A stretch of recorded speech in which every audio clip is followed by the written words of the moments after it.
Hi, my name is Josh Cathcart, and I just wanted to share my story of how Jesus helped me to be the salt and light. When I was 18 years old in high school, I remember in our youth group, our pastor had challenged us to give away these Bibles that they had donated to them, and so we were charged as the youth to go out into our schools and to minister to our peers, and to hand these Bibles out to those that we felt led to.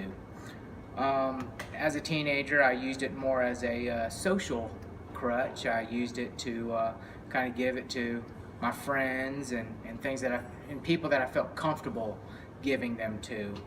But there was this one kid in class that kind of kept sticking out to me, from my first class to my third class to the last class. I felt compelled to give him one of these Bibles that I was supposed to give to someone that I felt compelled to give, and I kept kind of reasoning it away and giving it to other people that I felt would benefit from it, because this kid, he didn't seem like he would benefit from it.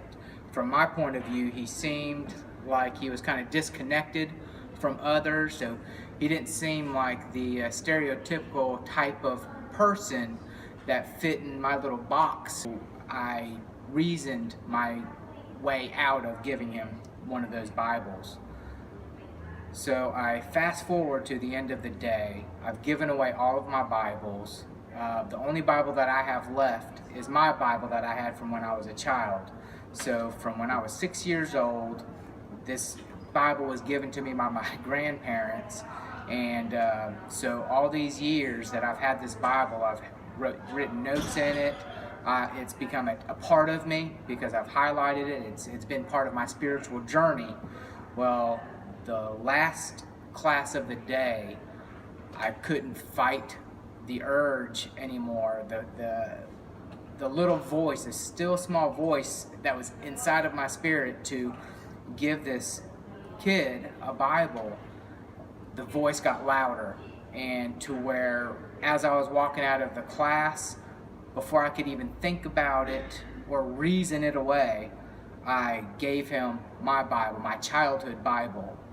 And as soon as I did it and I walked out of the class, I regretted it instantly. So selfishly, I turned around. I went to go find this kid. His name was Seth Church. I went to go find Seth, and I couldn't find him in the class. When I gave him my Bible, he had his head down on the desk. When I gave him my Bible, he didn't really even act like he noticed that I gave it to him. I just kind of slipped it right on his arm as he had his head laid down. And so I couldn't find him in class. I couldn't find him anywhere. I started searching the trash cans immediately, just assuming that he just trashed it and went about his business. So I never could find Seth. He didn't come back to school. From what I understood, he quit school. So I was like, great, I'll never see that Bible again.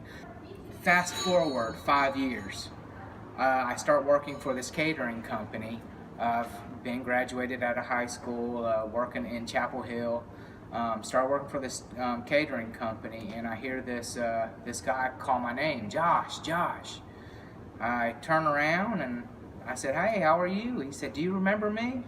I said, vaguely. He said that his name was Seth Church.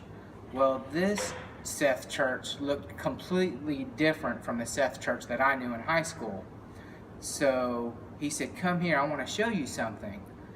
So I followed him to his truck, and he opened up his truck, and there in the passenger seat was my Bible that he was still carrying with him. And I still get goosebumps when I think about this, but when he showed me that he had my Bible and he was still carrying it with him, it really touched me emotionally. I can't believe you still have this Bible, Seth. It's like, what have you been up to? He said, well, I've been looking for you for 5 years. I just wanted to thank you for giving me this Bible. He proceeded to tell me that during that time, the day that I gave him that Bible was the day that he found out that he was going to be a father. And And he was in a really bad place because he was really into drugs. He admitted that he would come to school either on acid, whether he was smoking weed and he was high, or he would come drunk. He was always coming to school messed up. And when he found out that he was going to be a father, it terrified him, and he went into depression. Well, I gave him this Bible, and he kind of just carried it around with him without opening it. He didn't have anywhere else to go, so he pulled my Bible out of his book bag, and the first things he started doing was reading all of the highlighted chapters that I had highlighted from when I was a child growing up. So he read all of the parts that were highlighted. He read all of the notes that I did, and then he just proceeded to read the whole gospel. And he made a promise to God. He swore an oath to God. If you are God and you are able to give me a healthy child, then I will commit my life to you. And he told me that when his baby was born, she was perfectly healthy. Him and his girlfriend got married.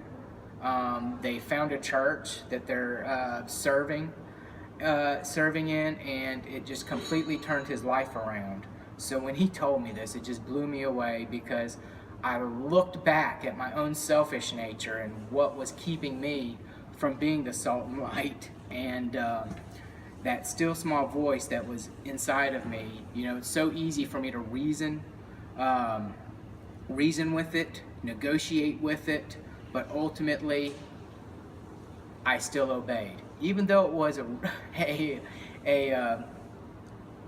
there was resistance there, human resistance, selfish resistance, fleshly resistance. It didn't matter in God's eyes, because that small act of faith of just handing him that Bible, God moved the mountains. And he moved mountains in this kid's life. And it just made me feel so humbled that even though with a selfish heart, but I still acted out in obedience to see what God was able to do in just even that small act of faith. Or obedience is greater than sacrifice. And so that's kind of what reminds me every day, that even though I was sacrificing my Bible, and that was a big deal to me, my obedience to God was even greater.